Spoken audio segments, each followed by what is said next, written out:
viva. Essas coisas diz o Amém. A testemunha fiel e verdadeira. O princípio da criação de Deus.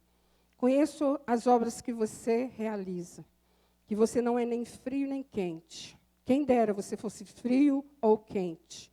Assim, porque você é morno, e não é nem quente nem frio, estou a ponto de vomitá-lo da minha boca.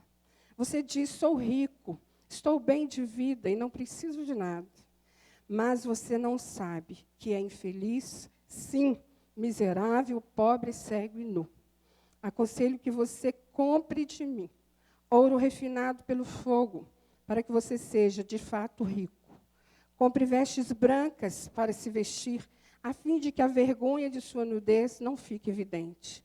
E colírio para ungir os olhos, a fim de que você possa ver. Eu repreendo e disciplino aqueles que amo. Portanto, seja zeloso e arrependa-se. Eis que estou à porta e bato. Se alguém ouvir a minha voz e abrir a porta, entrarei em sua casa e cearei com ele e ele comigo. Ao vencedor darei o direito de sentar-se comigo no meu trono, assim como também eu venci e me sentei com meu Pai no seu trono. Quem tem ouvidos, ouça o que o Espírito diz às igrejas. Amém? Vamos orar?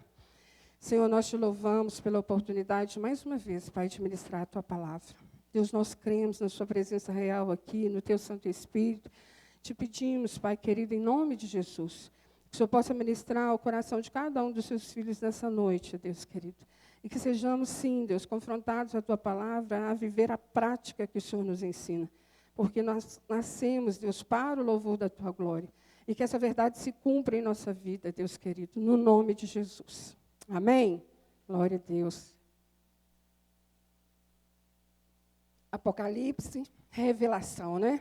Foi escrita mais ou menos em 95, 96 depois de Cristo, pelo apóstolo João, quando recebeu essas revelações na ilha de Patmos, né? A mensagem dessa carta nos ensina sobre advertência, sobre repreensão e sobre consolo também. Uma vez que Cristo, por meio da sua morte e ressurreição, ele obteve a vitória sobre o mal, né, queridos? O que a gente tem que fazer? Caminhar junto com ele, porque ele caminha com a sua igreja, queridos. Ele ama a sua igreja, a igreja do Senhor. Nós precisamos entender essa verdade do que a palavra de Deus nos ensina. Eu queria muito que você olhasse a igreja olhando para você, não pelo templo, mas pelo significado real da palavra. Aqui, quando nós juntamos, eclésia, sair para fora, reunião, assembleia, mas cada um de nós fazemos parte desse corpo. E cada um de nós fomos incumbidos pela graça de Deus em glorificar a Cristo com as nossas vidas. Então, eu queria muito que você, trouxesse essa palavra para o seu coração. Você não olhasse só como igreja, se no templo, nome de igreja tal ou tal. Mas a mim, Senhor, a igreja do Senhor. As 7 igrejas ali, nós temos Éfeso, Esmirna, Pérgamo, Tiatira, Sardes, Filadélfia e Laodiceia.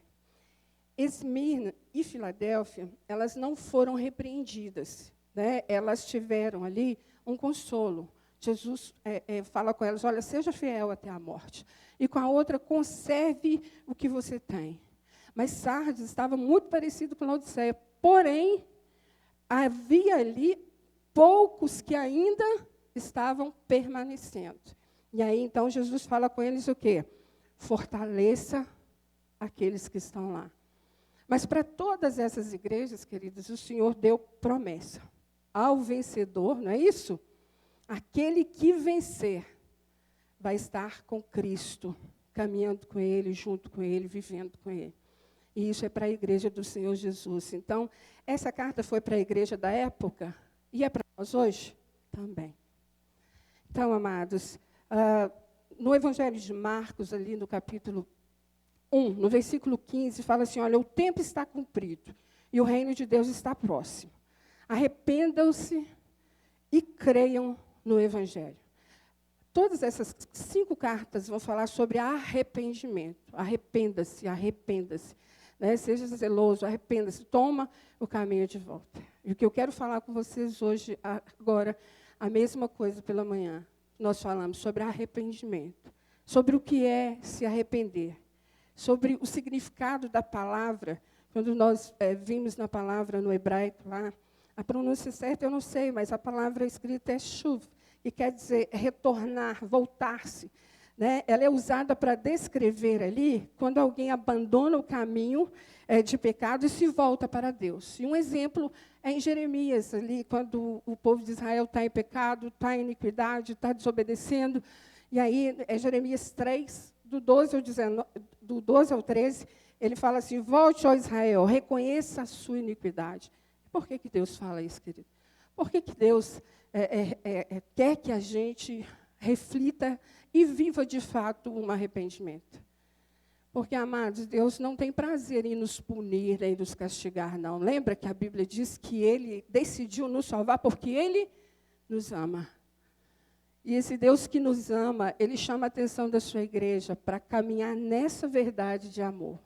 Então, a repreensão que o Senhor faz, a forma com que a palavra de Deus nos ensina a conhecê-lo, é para que a gente possa, de verdade, experimentar o amor de Deus, que já foi provado, né, em Cristo Jesus. Amém? Então, o que nós precisamos aprender aqui? Lá no grego vai dizer que arrependimento, metanoia, mudança de mente. E o contexto bíblico, na realidade, não é só uma mudança de mente, é muito mais profundo que isso. Quando o Senhor te chama ao novo nascimento, a sua vida, de fato, precisa ter o quê? Uma transformação. Muda sua mente, muda também a sua alma, muda também o seu corpo. Você muda o jeito de falar, você muda o jeito de se vestir, você é transformado de fato. E quando a gente vive essa verdade, nós estamos vivendo o propósito de glorificar a Deus. Então, nascemos de novo, caminhamos e cremos que Jesus Cristo vai voltar, sim ou não? Cremos nessa verdade. Só que o que acontece? Durante a caminhada, muitas vezes, como igreja do Senhor, nós relaxamos.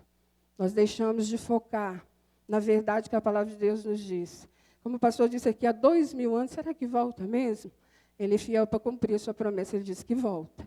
Agora, eu e você temos que viver como? Crendo nessa verdade. Né? Então, arrependimento é algo, queridos, que a gente precisa trazer para a nossa vida. Porque quando nós arrependemos com o coração, nós alinhamos o nosso sentimento à nossa fé. Né? Quando nós arrependemos e andamos de acordo com a vontade de quem? A vontade de Deus para a nossa vida. E também, a direção que nós temos é a direção que Deus nos dá. A palavra de Deus nos orienta como vivemos, como devemos viver a nossa vida até a sua volta. Então, arrependimento é reconhecer, de fato, o pecado, mas não é só reconhecer o pecado. É ver o pecado como Deus vê. Como é que Deus vê o pecado? Deus vê o pecado, sabe, com certeza, com tristeza, não é isso? Porque, às vezes, a gente quer minimizar o pecado, a gente quer se justificar. Mas nós devemos odiar o pecado. Porque não é contra o que nós cometemos, mas contra a santidade de Deus. E a Bíblia diz que a tristeza verdadeira que nós devemos sentir, aquela que Deus provoca em nós, ela tem uma finalidade: trazer à nossa vida salvação. Quem diz isso é o apóstolo Paulo. Né? Ele diz isso em 2 Coríntios 7:10. Ele fala assim, olha, a tristeza que é da vontade de Deus conduz ao arrependimento e resulta em salvação. Então, arrependimento, queridos, é algo que a gente precisa refletir. Como é que eu tenho vivido a minha vida como igreja do Senhor até hoje? Será que eu, de fato, tenho algo a me arrepender? Ou está tudo bem? Vamos levar. Quando a palavra de Deus diz sobre essa igreja aqui, Jesus Cristo vai pontuar justamente uma igreja que já estava, né, salva, já tinha sido ensinada sobre doutrina, já sabia o que era a vida prática, e que foi esquecendo da sua caminhada. E o Senhor Jesus alinha essas igrejas ao que Ele chama a atenção para Ele em cada uma delas. E para cada uma o Senhor vai, né, se apresentar de uma forma. Nessa aqui, Ele se apresenta como quem tem autoridade. Olha aí no versículo 14, ele fala assim, essas coisas diz o Amém, a testemunha fiel e verdadeira, o princípio da criação de Deus. Em algumas versões vai dizer a origem da criação. Em 2 Coríntios ele diz assim, Paulo escreve 1:20, diz assim, olha, pois quantas forem as promessas feitas por Deus, todas têm em Cristo sim. Por isso, por meio dele, o amém é pronunciado por nós para a glória de Deus. Então, quando a gente olha aqui e fala, quem está falando aqui é o amém? Ele fala com autoridade. Como quando ele estava pregando, quando eles ouviam ele pregar, o que eles diziam? Ele prega, né? Ele fala como quem tem autoridade. E o Senhor Jesus, nessa carta, se apresentando, ele reforça de novo, quem é que está falando? O amém. Né? Ele é o sim de Deus para a sua promessa. As promessas que Deus fez, Jesus Cristo disse sim. Né? Para que eu e você que cremos hoje, podemos falar numa só voz, amém. Eu creio, eu concordo com o que o Senhor, com a promessa que o Senhor tem para mim, eu vivo essa verdade. Então, queridos, a gente precisa entender, sabe, que o Senhor é Deus, na sua essência, em Cristo Jesus, se revela a nós, e nós não estamos deixados a ermo, não. Nós temos um Senhor na nossa vida, que não é só um Salvador, mas Senhor também. A promessa de redenção, que Isaías 53, do capítulo diz, ela foi cumprida quando Cristo foi para a cruz. Se você ler o capítulo todo, você vai falar que ele levou sobre si o pecado de muitos e pelos transgressores intercedeu. Todo o capítulo vai falar de Cristo, vai falar da sua redenção, vai falar da promessa de Deus em nos trazer de volta para Ele. Então faz diferença quando eu leio aqui e fala quem está dizendo, quem está falando para a igreja? O amém, o Cristo Jesus, o cumprimento da promessa de Deus em salvar a nossa vida. Você crê nessa verdade aí? Então, glória a Deus, queridos. E além do amém, ele diz que ele é a testemunha fiel e verdadeira. E ele está falando isso em contraste a uma igreja que tinha um testemunho verdadeiro? Não. Uma igreja que tinha um testemunho falso. Eu sou crente, é mesmo. Então ele diz assim, eu sou, de fato, a testemunha fiel e verdadeira. Queridos, diferente de nós. É triste isso, mas infelizmente é verdade. Quantos cristãos que vivem de aparência, que mentem e acham que está tudo bem por mentir, está tudo tranquilo. Mas eu sou cristão. Só que eu quero lembrar você que Deus, o Senhor Jesus diz aqui, que Ele vê, Ele conhece, sabe? Ele conhece todas as coisas e nada passa desapercebido aos seus olhos. Então, nós somos chamados também a testemunhar quem Cristo é com as nossas vidas. A nossa vida, que somos perfeitos? Não. Erramos, pecamos. Mas, amados, não mais escravos. Nós agora temos o Espírito Santo de Deus que habita em nós para nos ajudar nessa caminhada. Então, nossa vida precisa cumprir o propósito pelo qual ela existe. Glorificar a Deus em todas as coisas. Ser uma testemunha verdadeira e fiel. Né? Seja sim, não. Não deixa passar disso, não. Né? Porque a Bíblia diz que o que passa disso já não vem do Senhor, é procedência maligna. Então, seja verdadeiro, seja uma igreja verdadeira. Uns mais maduros, outros menos, mas todos com o mesmo propósito. Caminhando, esperando Cristo voltar. E até lá, Ele sendo visto em nossas vidas. Né? Visto em cada situação. Olha, quando fala que Ele aqui, olha, é o princípio da criação, a origem da criação, vai falar o porquê Ele é esse amém, o testemunho fiel. A palavra diz assim, pois nele foram criadas todas as coisas, nos céus e sobre a terra, as visíveis e invisíveis, sejam tronos, sejam soberania, quer principados, quer potestades, tudo foi criado por meio dele e para ele. Ele é antes de todas as coisas, nele tudo subsiste. Então, queridos, ele se sustenta. Dá para lembrar essa verdade aí? Tudo o que foi feito se fez por causa de Cristo Jesus. Nada do que existe teria sentido se não fosse por Ele. Então, saber dessa verdade nos lembra que quem nós somos, qual que é a nossa identidade em Cristo Jesus. Um dia você estava aí pecando, né, e achando que estava tudo bem, porque nós éramos o quê? Escravos do pecado. Mas o que o Senhor fez? Ele te chamou, Ele te libertou, Ele te tirou de lá, daquele império de trevas, e te trouxe para onde? Para o reino de luz, para o reino do seu amor. Para quê? Para que a gente conheça a chegada do reino de Deus. E junto dessa verdade, queridos, nós precisamos entender que se Ele é o Deus que sustenta todas as coisas, Ele não vai sustentar a cada um de nós. Se nós nascemos e sabemos quem nós éramos, quem nós somos e para onde nós estamos indo, isso faz diferença no meu dia a dia? Faz toda a diferença. Saber que, olha, eu sou cristã de fato, eu creio no Senhor Jesus e eu vivo de acordo com isso. Mas é para se vangloriar? Não, é simplesmente para viver. Sabe por quê? Porque o meu Senhor cumpriu o propósito, a promessa que Deus deu de nos trazer de volta para Ele. E Jesus Cristo veio, e essa é a verdade sobre a nossa vida. Só que Ele nos chama a caminhar como corpo de Cristo, não por pragmatismo, não por metodologia, queridos, mas segundo o que a palavra nos ensina. O Senhor nos chama a refletir como é que nós estamos, né? Vivendo nossa vida. Então, quem eu sou em Cristo? Eu sei quem eu sou em Cristo, então eu devo viver com essa confiança nele. E devo também ter uma vida de adoração, porque a Bíblia diz que tudo que existe é para a glória dele, inclusive cada um de nós. Então, isso faz toda a diferença como igreja do Senhor, ao sentarmos aqui e olhar para a nossa vida, fazer essa reflexão aqui, porque o Senhor Jesus explica tudo isso aqui.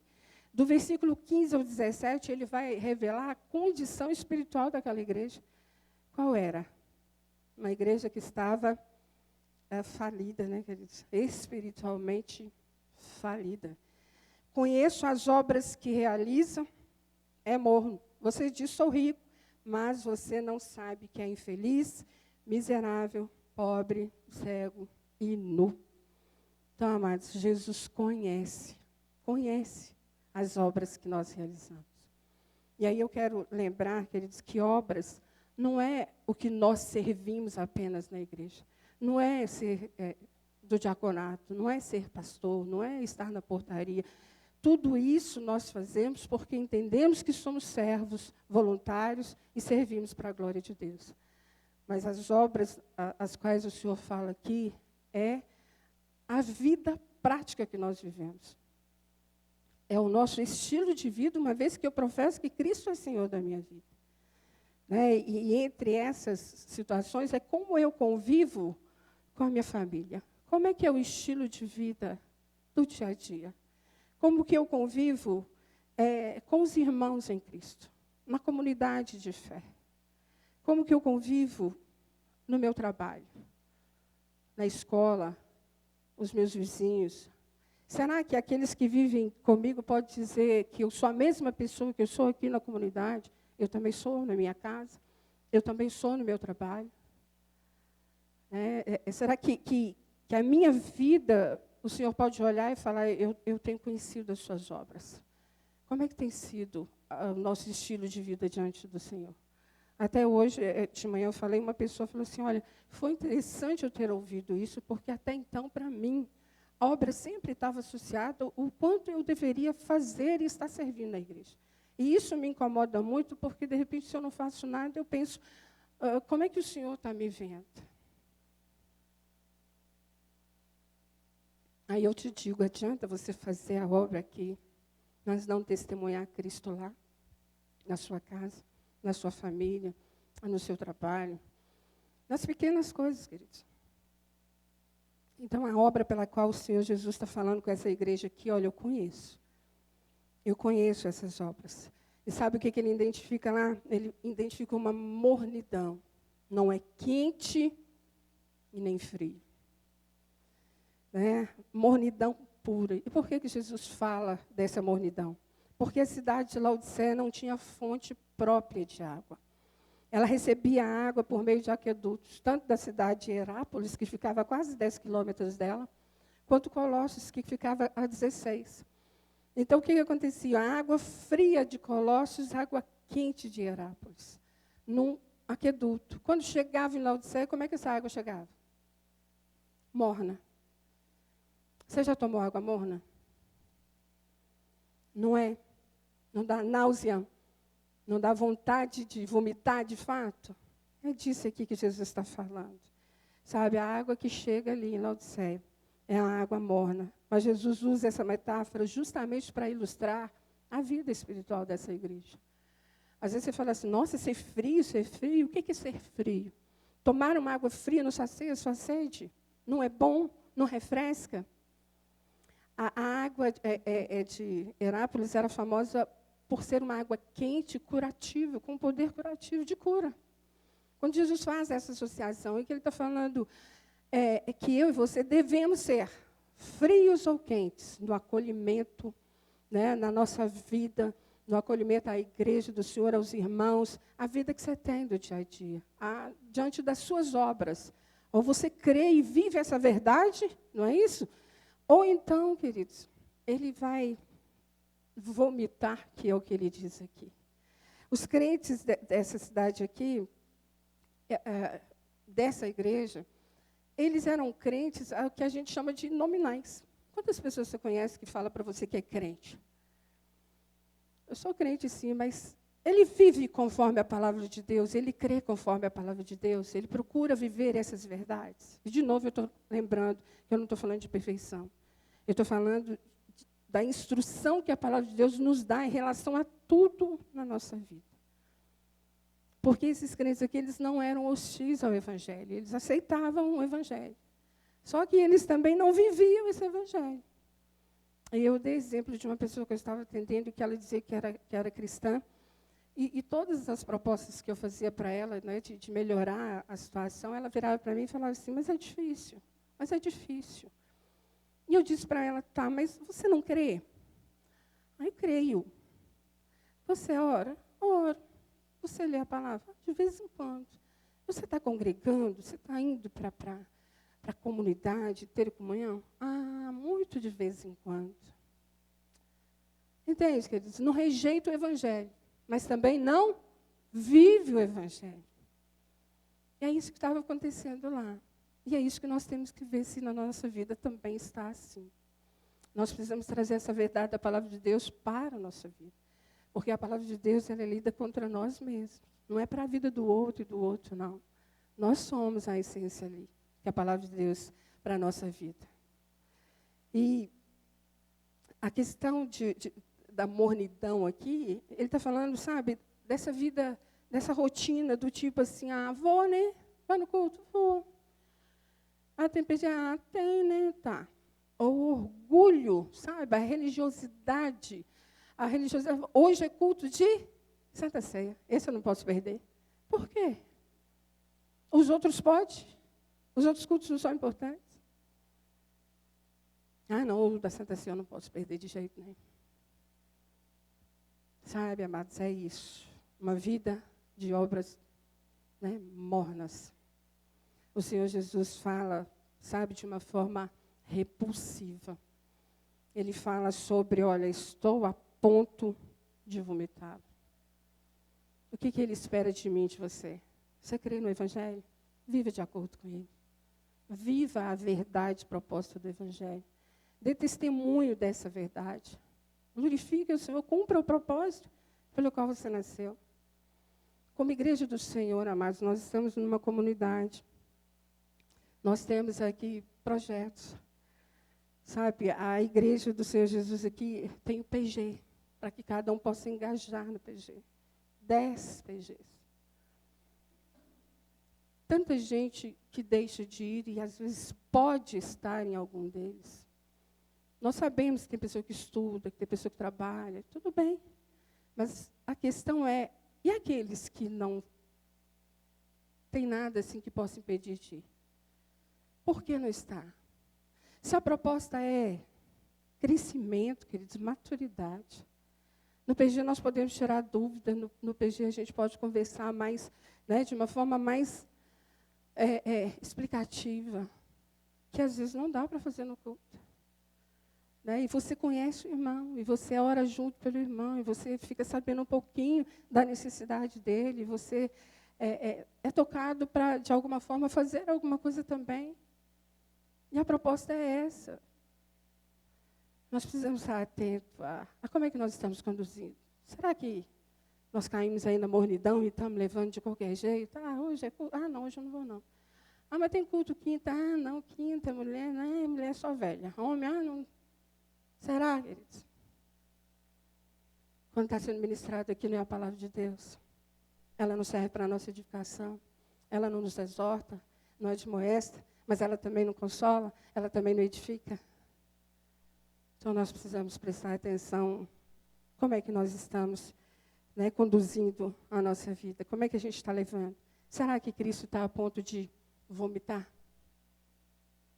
Lembrando de novo que o Senhor faz isso para nos repreender, para que a gente mude a direção, para que a gente se volte para Ele. Querido, se Deus tivesse prazer em nos mandar para o inferno, Cristo não teria vindo, não. Sabia disso? Para quê?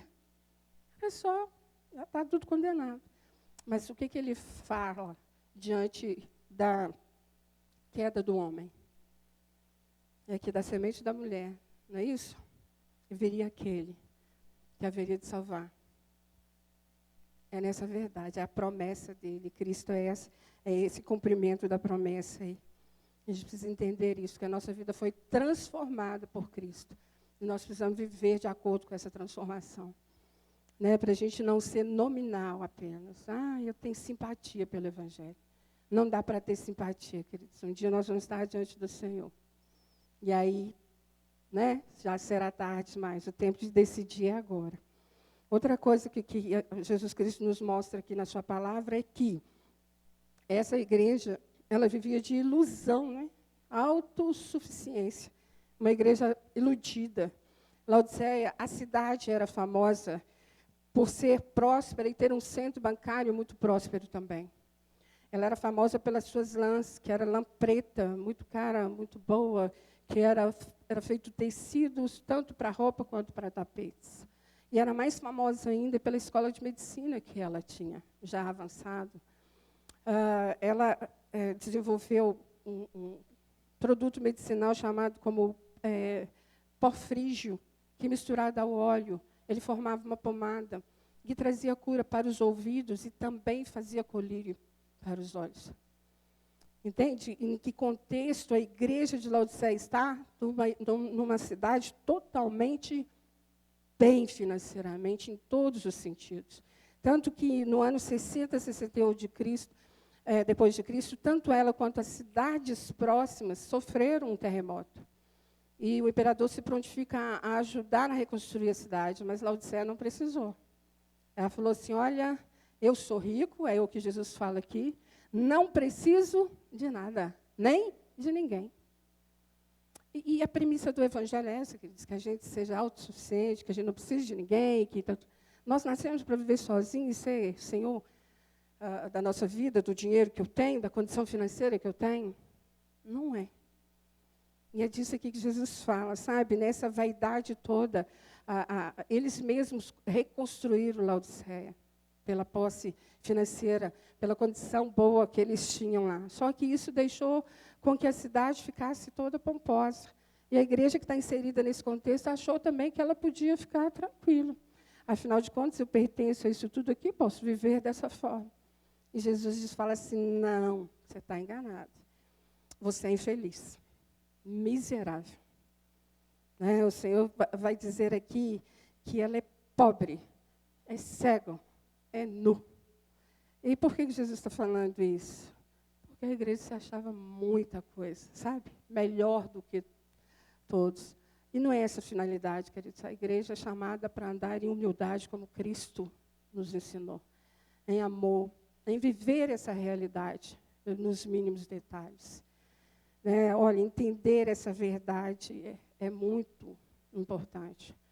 Saber a proposta que a Igreja Irmão tem é para que a gente cresça aí na graça e no conhecimento do Senhor. A gente gostaria que, não podia ter um evento, podia ter isso, quem sabe futuramente.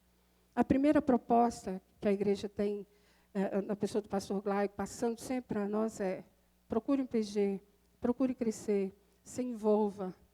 Amados, eu não sei, eu não conheço o seu coração, o Senhor conhece, que é o que a Bíblia diz aqui.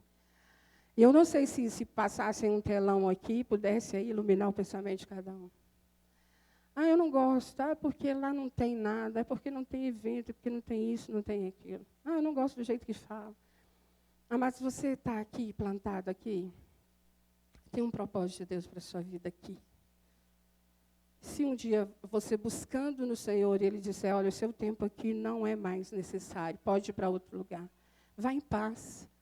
Mas enquanto estiver aqui, nós precisamos caminhar nessa verdade. Nós precisamos trazer o projeto da liderança para nós, para que a gente possa caminhar sobre ela.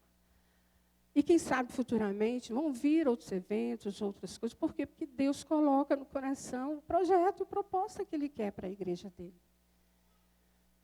E agora, se a gente ficar nesse meio do caminho, Ele olhar para nós e falar, é morno, né? Nem frio, nem... não, PG é muito difícil, ficar indo no culto é difícil, fazer... Então, que crente que nós somos? Que igreja nós somos, queridos? Como é que nós estamos vivendo isso aí? Será que infeliz? Miserável? Cego? Nu? Será que a gente está achando que é igreja? E não é igreja nada? Está achando, parece que é igreja e não é? Você vai falar, nossa, mas isso é muito pesado, mas isso é para nós. Por quê? Porque o Senhor nos ama, Ele quer alinhar a nossa vida de acordo com a vontade dEle. De acordo com a proposta que Ele tem para esse tempo que se chama hoje. Jesus Cristo está aí, observando as nossas ações. E a preocupação dEle não é com aquilo que a gente vai mostrar, mas com a intenção do nosso coração. Com que intenção nós viemos para o culto, queridos? Quando nós viemos ao culto, qual que é a intenção? Com que intenção eu vivo minha vida cristã, na minha casa, no meu trabalho, no PG, em tudo que é proposto? O Senhor está olhando para isso. E Ele não quer que a gente se afaste, ao contrário, Ele quer que a gente conserte. E diante, dessa avaliação que Jesus Cristo faz dessa igreja, de que ela está se achando toda iludida, se achando a melhor e autossuficiente, Ele pontua o quão ela está falida, miseravelmente necessitada dEle. Ele dá um conselho para essa igreja. E o conselho que Ele dá é, compre de mim. Compre de mim. Como é que eu vou comprar de Jesus? Como que a igreja eu vou comprar de Jesus aquilo que eu preciso? Ele usa essa linguagem, queridos, com essa igreja aqui, porque é uma linguagem comum de compra, Nós estamos falando de uma igreja que está inserida num contexto de uma cidade farta de negócios, de dinheiro, de movimentos, de comércio, de indústria, de tudo isso. Então, quando ele fala, compra de mim, ele está falando de algo que eles entendiam perfeitamente. Só que o comprar que ele está dizendo aqui, essa transação, ela não é material, ela é espiritual. E a primeira coisa que ele fala é, compre de mim ouro refinado pelo fogo. O que é esse ouro refinado pelo fogo? Um dia o Senhor te chamou porque Ele colocou dentro do seu coração fé, não foi? E nós vivemos por fé e não por vista. E o próprio Jesus falou que no mundo nós teríamos aflições. Então, nós temos tempo em nossa vida que é tempo de batalha mesmo. Às vezes, privações financeiras, às vezes, enfermidade, às vezes, dificuldade com filhos, relacionamento. Mas aqui, aquele que sustenta todas as coisas nos fortalece para essa caminhada, sim ou não? E essa fé na qual nós temos, ela precisa ser provada e refinada nesse fogo. Quando nós passamos pelas provações. De manhã eu dei o exemplo da mãe do irmão Daniel nosso, que cuidou do filho dela que teve um acidente de carro e por anos. Quando eu a conheci e eu fiquei assim, agraciada, porque nunca sentei bate papo com ela, foi só um cumprimento mesmo, fui no velório dele também. A alegria dela em meio à dor, numa fé sólida. E um dia o Daniel desenvolveu um texto e compartilhou com a gente, a Célia compartilhou lá no grupo, onde ele citava a mãe dele e também a irmã Hilda, mulheres que perseveram nessa fé, que são provadas por esse fogo, sabe, queridos? Uma fé refinada. É disso que Jesus está falando para nós, igreja do Senhor. Hoje em dia, por qualquer vento, por qualquer dificuldade, a pessoa fala, não vou mais na igreja, não vou mais ser crente. Não ser crente é muito difícil. Né? E até uma pessoa que eu estou atendendo, ele falou assim, olha, eu não vou mais para a igreja, não. Nem, está tudo muito difícil. Falei, por quê?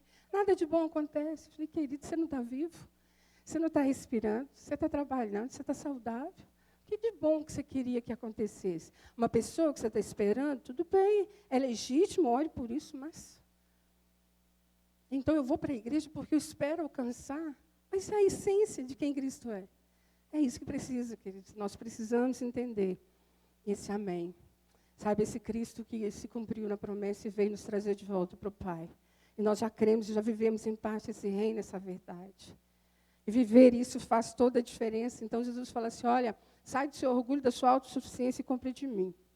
Para que sua fé seja provada, seja firme, para que você aguente firmemente até a volta de Cristo, porque essa é a sua verdadeira riqueza. E ele fala assim, olha, compre de mim, então, vestes brancas. As vestes brancas têm aqui o significado da pureza, da santidade, da nova identidade que nós temos em Cristo Jesus, mas principalmente, queridos, por causa da justificação que há em Cristo Jesus. Ele nos justificou diante do Pai. Está perdoado, foi consumado. Por causa de Cristo, eu e você temos acesso direto ao trono. O Senhor nos ama, nos acolhe como Pai. Com Cristo somos co-herdeiros. E essa é a verdade da palavra de Deus sobre a nossa vida. Então, essas vestes brancas que Jesus sugere aqui é para quê? Para cobrir a vergonha da sua nudez, do falso testemunho do pecado. Você não tem que andar assim. Compre de mim que você não vai precisar mais mentir, nem esconder, nem viver pecando, nem enganando, não. Por quê? Porque quando você peca, você se arrepende, você pede perdão, você é perdoado. Amém, queridos. É assim que funciona, até ele voltar. Né? Não fomos libertos ainda da presença, então tem situações difíceis e nós somos falhos mesmo. Nosso coração é enganoso. Mas, contudo, o Senhor nos fortalece para caminhar. Contudo, o Senhor nos ajuda nessa... Ele não nos deixa sozinhos. Dá para entender isso? O Senhor não nos deixa sozinhos. É a palavra dele que diz isso. Ah, mas eu não sinto, não tem a ver com sentir. Tem a ver com crer. Eu creio, foi de lá que o Senhor me trouxe. Então, o Senhor vai me sustentar até o dia da sua volta. E ele diz para comprar também o colírio. E o colírio que ele oferece o quê? O discernimento espiritual, amados. Nós precisamos ter a iluminação do Espírito quando nós lemos a palavra de Deus. Nós precisamos ter discernimento de Espírito para avaliar a nossa vida como está. Sabe, Paulo vai dizer que a gente deve examinar a nós mesmos. Como é que está a nossa vida com o Senhor? Como é que estão as nossas obras do dia a dia diante do Senhor? Sabe, é quando eu compro do Senhor, Deus, abre. A Bíblia diz que eu devo buscar os melhores dons, não é? Entre eles o discernimento. Ter discernimento. Ler essa palavra e entender que ela é muito mais profunda. Sabe, que o Senhor é capaz de iluminar e de trazer conhecimento para que eu possa viver essa verdade. Senão não faria sentido. Foi o que o pastor disse aqui. Então comamos e bebamos e deixa a vida passar. Mas se não é isso, queridos, é uma verdade absoluta, é sobre ela que nós devemos andar. Nenhum de nós aqui é perfeito e está pronto, mas se nós andarmos sobre essa verdade, ajudando uns aos outros, acolhendo uns aos outros, sabe, ouvindo uns aos outros, a gente pode, sim, ser uma comunidade fortalecida para a glória de Deus. Nós podemos, sim, testemunhar quem Cristo é em nossa vida. Amém, amados? Eu, pelo menos, creio dessa forma. Né? Então, esse comprar, como é que eu vou comprar, então? Eu vou comprar quando eu reconheço aí meu estado, né, de estar falido espiritualmente, estar cansado, desanimado. Eu abandono isso aí, eu me arrependo. Eu recebo pela fé, queridos, mas precisa haver arrependimento, com humildade, sabe? Precisa haver essa intenção de olhar para si. Se realmente você nasceu de novo, você tem uma forma de andar até Cristo voltar. E não é, sabe, de maneira morna, não. É quente, é frio, é fazendo diferença, é glorificando o nome do Senhor, é sendo um testemunho verdadeiro. Eu vou comprar isso com arrependimento, eu vou comprar isso com humildade, eu vou comprar isso com fé, crendo no sangue de Jesus que foi derramado naquela cruz. Não é isso que a Bíblia diz? Que Ele nos justifica e faz tudo novo, de novo. E agora eu ando em novidade de vida. Então, amados, eu tenho que deixar o orgulho para trás. Só lembrando, queridos, que todos nós nascemos orgulhosos, cheios de si. Todos, até um bebezinho. Você identifica isso assim rápido demais. E é algo, queridos, que a gente precisa ser intencional para deixar. Você precisa se examinar, você precisa ter esse colírio, você precisa se perceber. O orgulho não te leva a lugar nenhum. Então, é dominar mesmo, Senhor, tira de mim, me ajuda. Então, qual que é a proposta? Eu tenho que caminhar em 2.000, então, amém, eu vou. Eu tenho que fazer isso para poder baixar e tirar. Então eu vou. Porque a principal característica de Cristo é a humildade. Como ovelha muda, ele foi para o matador. Não é isso? Humildade, a mansidão. Ele nos ensina a viver essa verdade aí. Então, deixa o orgulho de lado e receba essa graça. Nós não merecemos. Mas Ele nos amou. E aqueles que creem recebem a vida eterna por pura graça de Deus. E aos que não creem, a Bíblia diz que já está condenado. Eu creio que cada um aqui nasceu de novo. E eu creio que o que a palavra nos chama essa noite é olhar para si. Como é que está a sua vida? Né? Como é que a gente deve alinhar aqui a minha vida a essa palavra? A ser uma comunidade de fé que glorifica o nome de Deus. O versículo 19, ele vai falar da disciplina, que ele diz assim, olha, eu repreendo e disciplino aqueles que amo, portanto, seja zeloso e arrependa-se. Em Hebreus 12:6, ele fala que o pai disciplina o filho que ama, castiga todo filho a quem aceita. Em Provérbios ele diz a mesma coisa, pois o Senhor corrige quem ele ama, assim como o pai corrige o filho a quem ele quer bem. Você corrige o seu filho ou você deixa ele à vontade? Quando você você repreende porque você quer castigar e quer maltratar o seu filho? Ou é porque você o ama e quer que ele ande corretamente, que ele aprenda o que é certo, o que é errado, o que é perigoso, o que se pode ir, se não pode? É a mesma coisa, querido. Quando você repreende o seu filho, é em amor que você faz. Agora, imagina Deus na sua grandeza absoluta, no seu amor sincero, né, naquilo tudo que Ele conhece. Então, o chamado à disciplina aí é um chamado de vida, sabe? Não é de rejeição. É para que a gente tenha vida em Cristo. Não é porque Ele está nos rejeitando, é porque Ele nos ama. E que a nossa vida, Ele disse que veio para nos dar vida e vida em abundância. Então, a repreensão do Senhor aqui, quando Ele repreende, Ele diz que está repreendendo essa igreja, por quê? Porque Ele a ama. Porque Ele quer que ela arrependa-se. Mas não é arrepender de qualquer jeito, né? Arrependa-se, seja zeloso. Né? Se entregue. Entre aí, o chamado não é só para deixar de fazer coisa errada, não.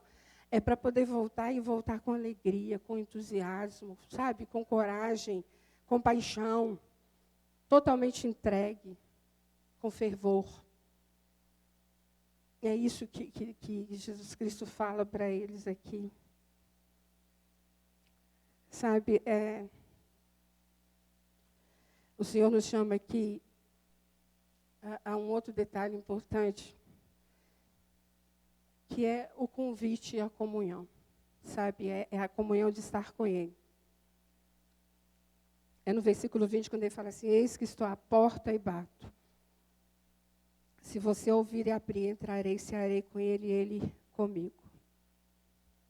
Queridos, essa palavra não é para quem ainda não conhece Jesus. Essa palavra é para mim e para você.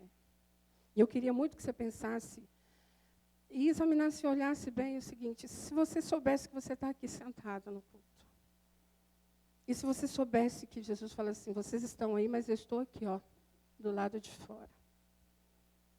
Como é que você se sentiria? Você consegue imaginar nisso? Será que faria algum sentido a gente estar aqui? Eu penso que não. Sabe, o Senhor está falando assim, olha, depois dele repreender, ele fala sobre isso. Ele fala, olha, eu estou à porta e bato. Quer dizer, essa porta se abre do lado de dentro. A transformação da nossa vida, ela é de dentro para fora. Ela precisa acontecer. E eu penso, sabe, que no poder e na graça de Deus, Ele não precisaria da gente pelo teu poder. A gente nasceu de novo e Ele já nos transformaria, não seria muito melhor? Mais fácil. Mas há uma caminhada. E o Senhor, no seu amor, nos une dessa forma, para que a gente seja transformado de glória em glória até a sua volta. Para a gente ser mudado, transformado, para que isso seja visto na vida de um e de outro, e o outro que ainda não conhece, veja Cristo em nossa vida. E a questão é esse bater no seu coração, sabe, Jesus fala assim, olha, você é minha igreja, faz parte dela, você tem um jeito de andar. Não dá para ser morno, não, porque eu não consigo, não digere. Precisa ser quente, precisa ser frio, precisa caminhar nessa verdade. Mas na mornidão não tem jeito. E aí Cristo à porta, batendo. O que a gente precisa fazer, queridos? Abrir e deixar Ele entrar. Porque quando Ele fala que, olha, eu entrarei, cearei com Ele, e Ele comigo. Não é só, e nessa época que vale lembrar, que cear é intimidade, é comunhão. Lembra da última ceia de Cristo, junto com os apóstolos lá, junto com os discípulos? É intimidade, é comunhão, é estar junto. É ter o seu tempo na sua casa, na sua vida. Mas é também viver isso enquanto você trabalha, enquanto você lava roupa, enquanto você caminha, enquanto você dirige. Sabe, a gente não tira a capa de Cristo e deixa aqui, é você. Não.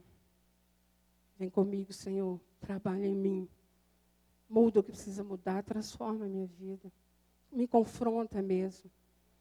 Se eu nasci para o louvor da sua glória, o que eu estou fazendo aqui, Senhor, que entristece seu coração?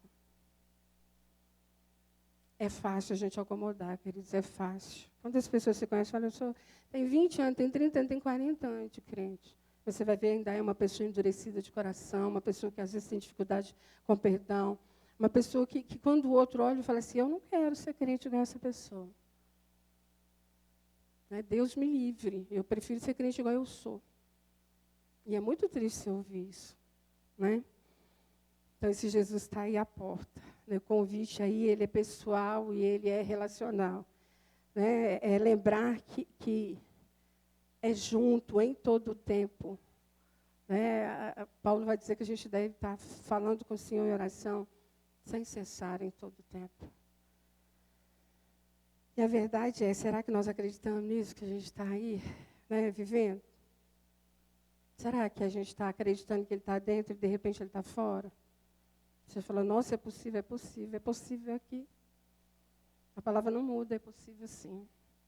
Se eu estiver conduzindo a minha vida, longe do que a palavra de Deus me ensina, é possível achar que tem, e Ele está lá, oi, acenando para poder entrar. E eu estou achando que estou. E isso é muito triste, queridos. Eu penso dessa forma assim. E ao ler e meditar e estudar nessa palavra, eu pedi muito ao Senhor que falasse os nossos corações, para que a gente se visse como igreja do Senhor. Aqui já teve uma liderança, o pastor Almir tinha um jeito de ser, um carisma, um jeito pessoal dele.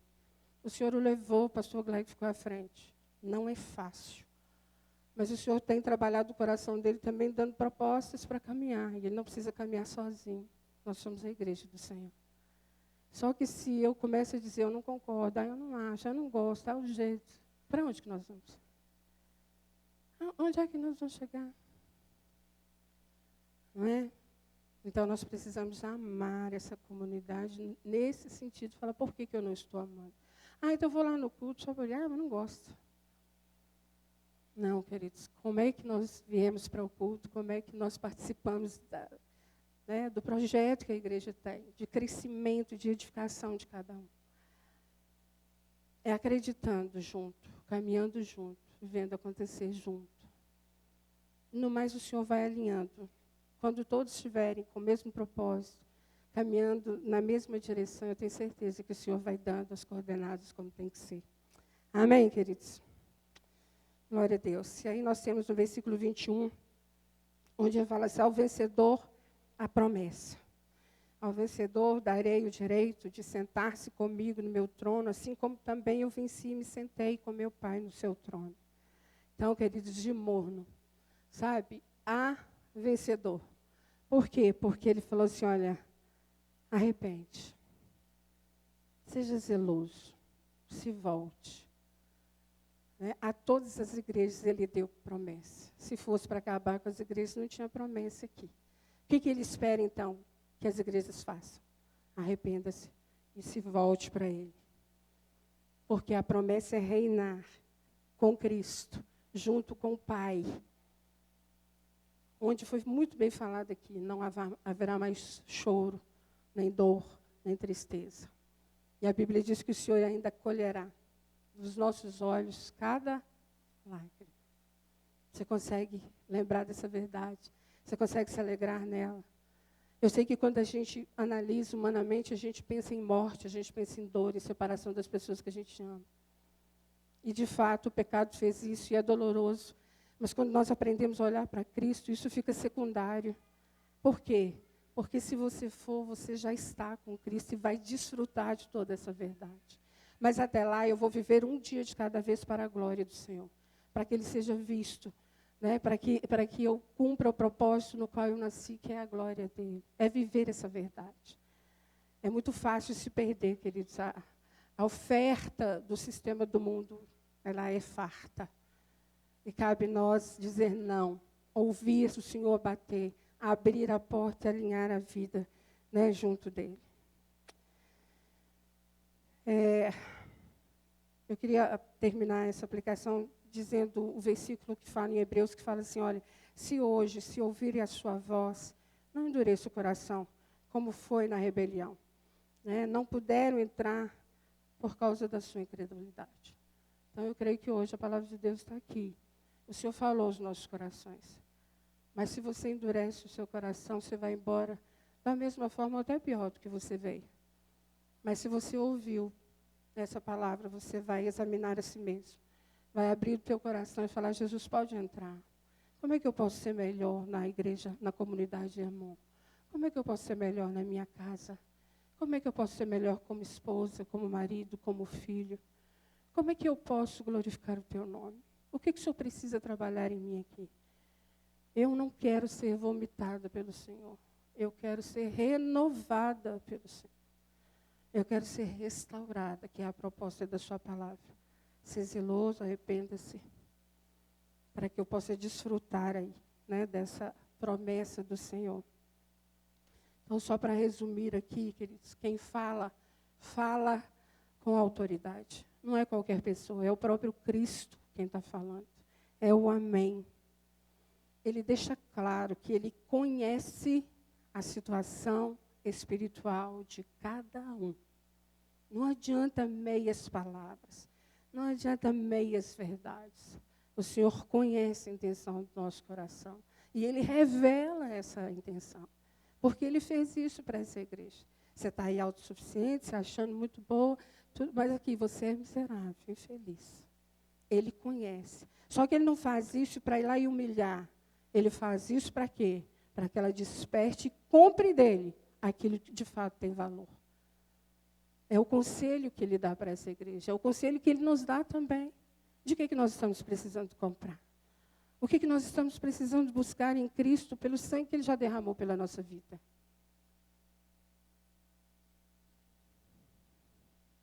Nós precisamos, queridos, entender esse convite. É abrir essa porta. É ceiar com o Senhor Jesus. Né? Para que a gente possa, então, desfrutar dessa promessa. Porque o versículo 22 vai dizer que quem tem ouvidos, ouça o que o Espírito diz à igreja. Então, o Espírito Santo de Deus continua trabalhando no nosso meio. E no versículo 3 do capítulo 1, ele diz assim, olha, bem-aventurado aquele que lê e bem-aventurados aqueles que ouvem as palavras da profecia e guardam as coisas que nela escritas, pois o tempo está próximo. A palavra de profecia aqui, queridos, é a palavra de Deus. Não é a profecia que a gente acostumou a ouvir para ver o que o outro vai profetizar sobre a sua vida. é a palavra de Deus já revelada a nós. A carta é escrita ao anjo da igreja. Feliz você que lê essas palavras. Feliz vocês que ouvem essa palavra. E guardam. Né, queridos? Então, ouvir a palavra. Ler a palavra. Guardar a palavra e praticar a palavra. Se nós deixamos qualquer uma dessas coisas passar, nós não estamos sendo completos na proposta que o Senhor tem para a nossa vida, de glorificar o nome dEle. Amém? Vamos ficar de pé, vamos orar.